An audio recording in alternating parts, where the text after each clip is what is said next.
Like, oh my God, we're live. Sure, sure. All right, we are live.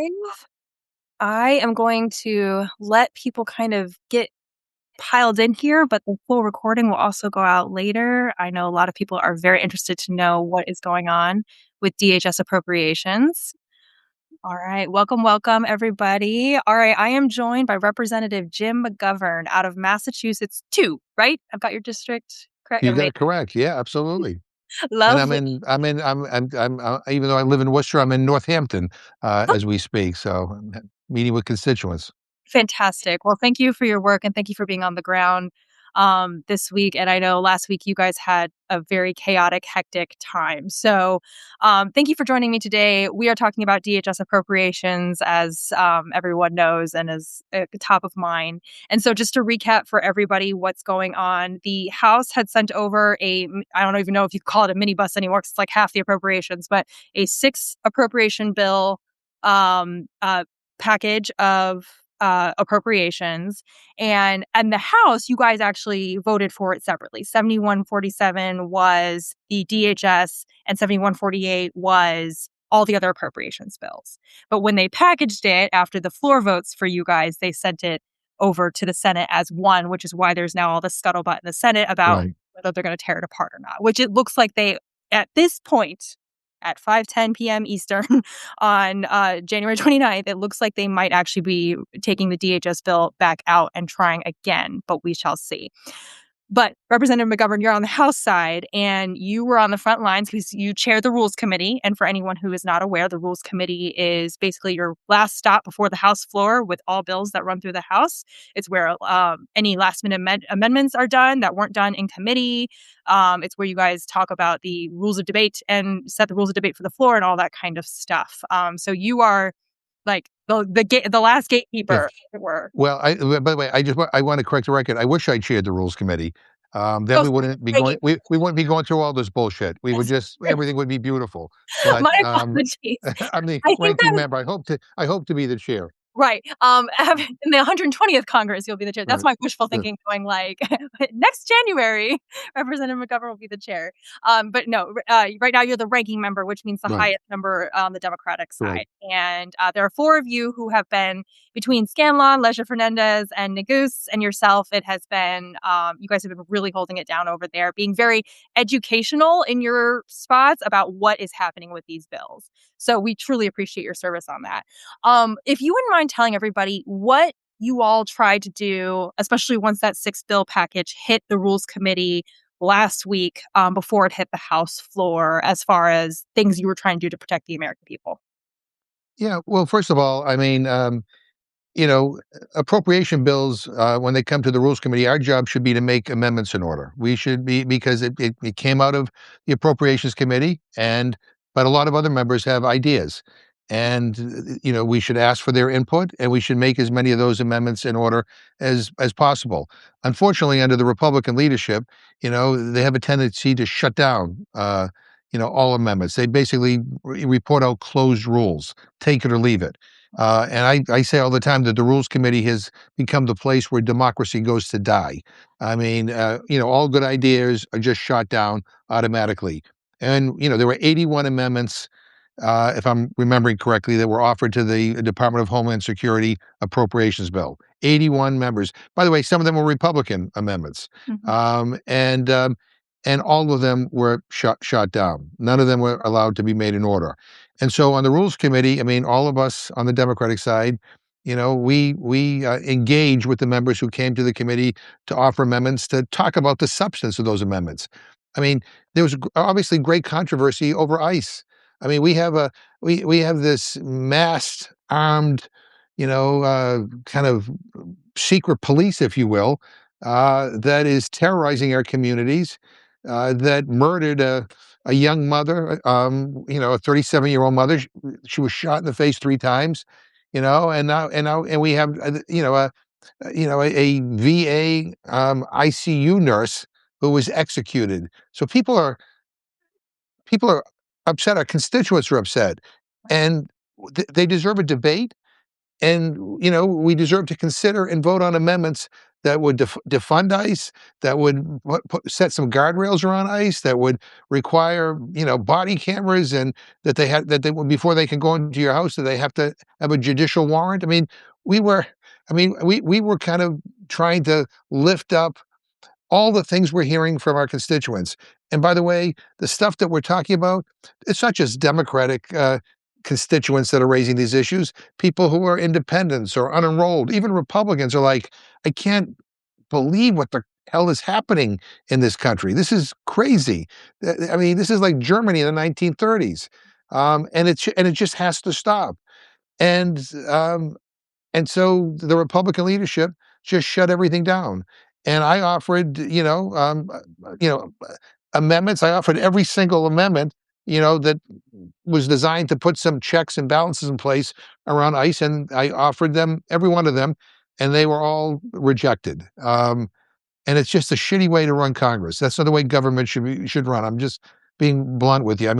Again, Congress should be a place where serious issues get debated passionately. Unfortunately, Congress has become a place, where important issues don't get debated at all. Right. Yeah, I know that I spoke with Representative Escobar last week, and even before it hit the Rules Committee, she had put in an amendment about barring ICE from enforcement against U.S. citizens. Because first of all, it's not their mission; Right. they're not supposed to be, Right. messing with citizens. Their mission is immigration and customs, Right. and And like, who would be against that? right. I would like to have a roll call vote. All 9 Republicans of the Rules Committee were against it. But I'm just saying, like, really? You're against that? Come on. This is insane. It is insane. So now, as I laid out at the beginning of this live, we've got it over in the Senate. Clearly, we have all been blowing up phones this week. That has been my major call to followers, is to just nonstop calling. And that's what my channel specializes in anyway, is telling people how to call their reps. And clearly everyone has gotten nervous. Like you said, it's not even a partisan issue at this point. At this point, it's clearly become a democracy, United States of America issue.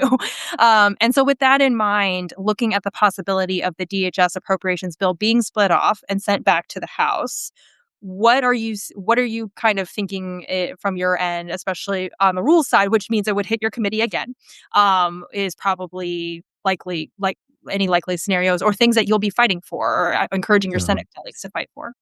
Yeah. Well, look, let me just give you my personal opinion. Mhm. Just speaking for myself, I think ICE is unfixable. Mm, I think it's beyond repair. And my personal belief is that we shouldn't be talking about making ICE better. We should talk about abolishing ICE.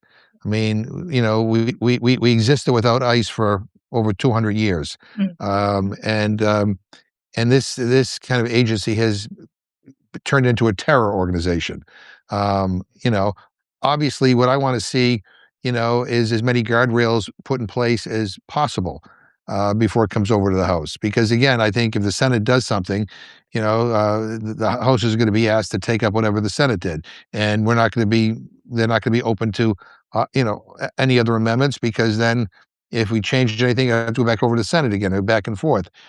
But look, I mean, what we see happening, with ICE, and as you mentioned, it's not just about going after, you know, quote, criminals. They're going after good, decent, honorable people. They're separating families. They're going after children, and they're murdering American citizens. They're detaining American citizens. We've all heard the stories of off-duty police officer who get detained. Um, People are being asked for their papers. That doesn't happen. That's not supposed to happen in the United States, and yet it is happening. And so, look, I want the strongest, guardrails put in place, and I hope the Senate does that. I hope my Democratic colleagues in the Senate, and I say this to my colleagues in the House who are Democrats, please don't be a cheap date. mm, Don't settle for, a wink and a nod that, oh, we'll look into this, right? Make sure that that we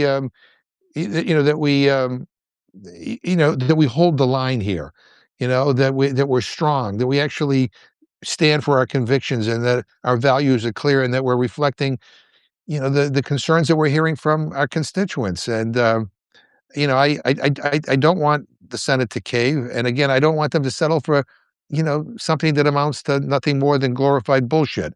A press release. I don't. It's just like enough.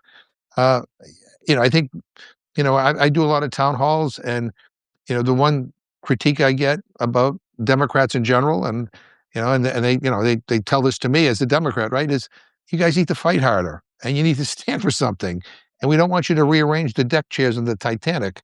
I mean, because the Titanic will still sink, right? We want you to do something real and meaningful, and to be bold and to be unafraid, because we are at a moment in our country unlike anything I've ever experienced in my life. We're closer to one man rule in the United States than I think any other time in our history. I'm old enough to remember Richard Nixon. But back then we had some Republicans who had some balls who were not afraid to go to tell Richard Nixon, you committed crimes and you're going to be impeached if you don't leave. Right. But now, I mean, the Republicans are all afraid of Trump and they don't do anything. And the Speaker of the House, every time that he gets asked a question, he's never heard of it. What the issue was. I mean, it's like it's embarrassing. Look, we have checks and balances in this country, but the checks and balances are only good as the people who are working in those various institutions.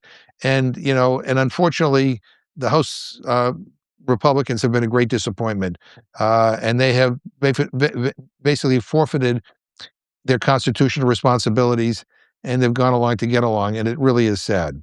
Yeah, it's very sad, and I could not agree more about, if you want checks and balances, that requires being the check and the Yeah. balance. Otherwise, it You doesn't know, sell anything. but let me just say what might be nice to have in the in a Homeland Security bill is an impeachment or removal of Kristi Noem. I Mhm. mean, I mean, I mean, she's an embarrassment. She's a disgrace, and her behavior has been appalling.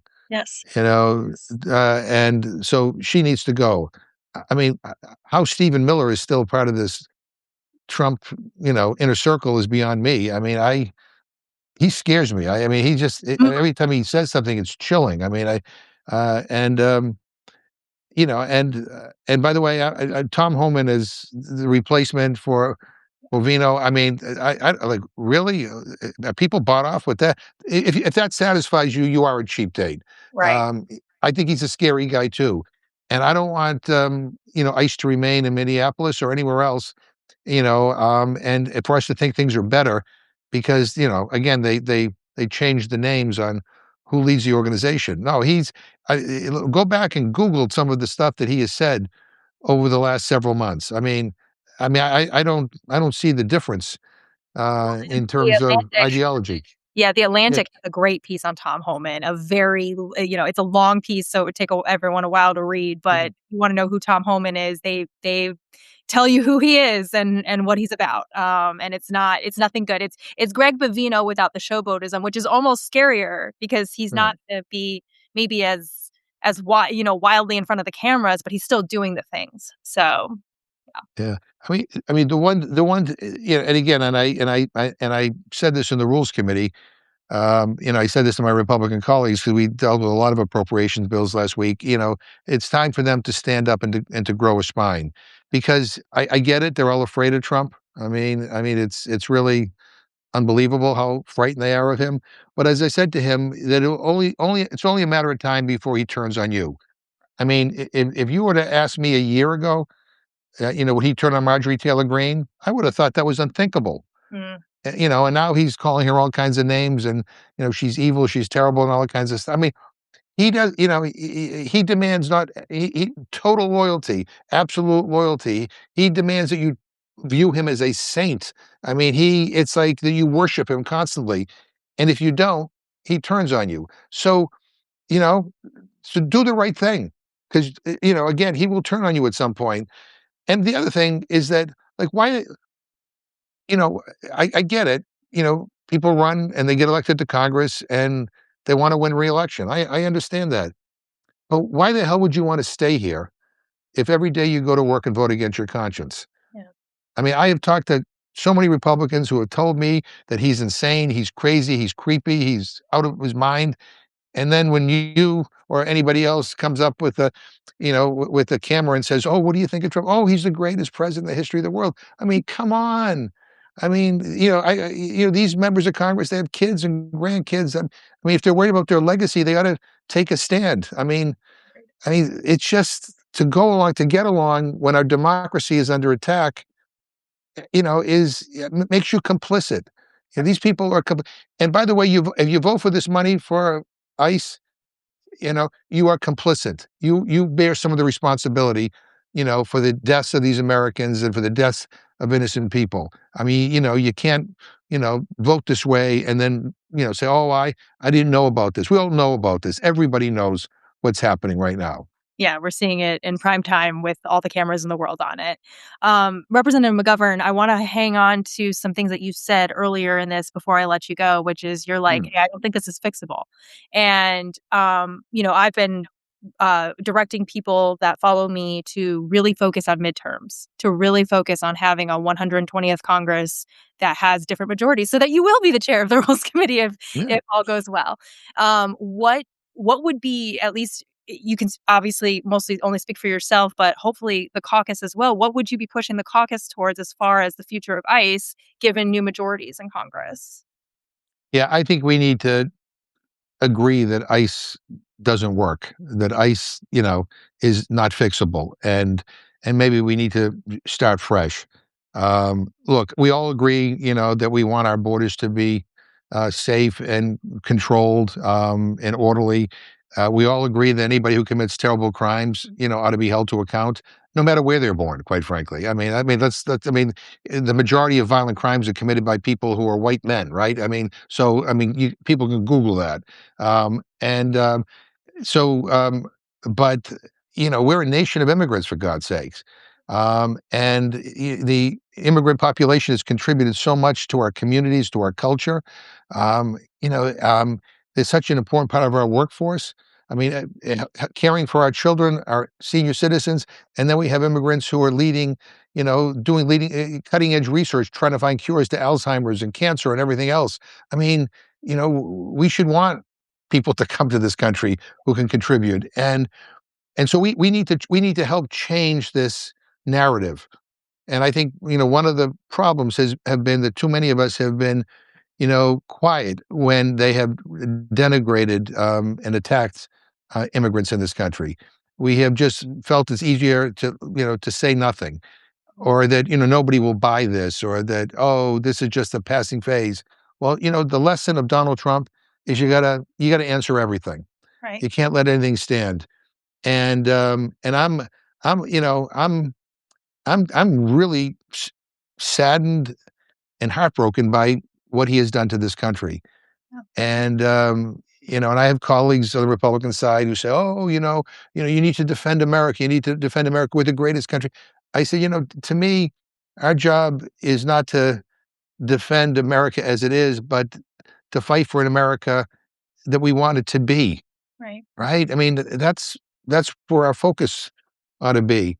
I mean, I was in Europe not too long ago, and I talked to some people at a reception who were telling me that they knew I was from Massachusetts and their kids were looking at going to school in Massachusetts and what a great state it is. And, I was like smiling, isn't it? Yeah, it is. It's the best place in the world.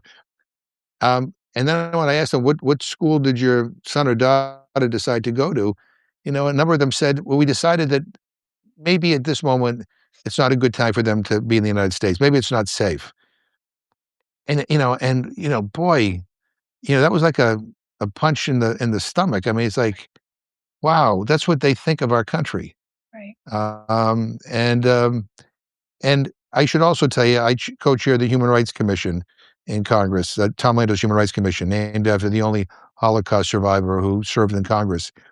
I do lots of human rights work, and when incidents like we saw in Minneapolis are happening in other countries, believe me, I'm outspoken, and others are outspoken in terms of condemning those actions. Uh, and But they're happening here. And I said the other day, I hope the international community, stands up and condemns what's happening here in the United States. These are human rights violations. Yeah. And the United States, we used to uh, aspire to be a country that, believes that human rights, that we ought to stand out loud and four square for human rights. But we've lost that edge. And we ought to be, you know, we ought to be held to account for that. This is unacceptable. So, look, I think if the Democrats can win control of the House, which I am confident that we can, unless Donald Trump tries to rig the elections or do something crazy, we can do oversight hearings. We can bring some of the best and brightest minds together, and talk about how we approach these issues, with humaneness and compassion and decency. And I and I hope that when we're in charge, that we have the backbone to stand up to this bully, and we fight like hell.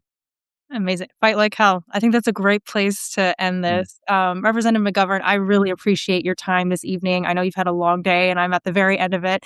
So I will let you go. But thank you for all you have been doing, especially in the last year. Please pass on my gratitude to your colleagues on the Rules Committee in particular. I I will. really I'm gonna tell them that they appreciate have a cheering section.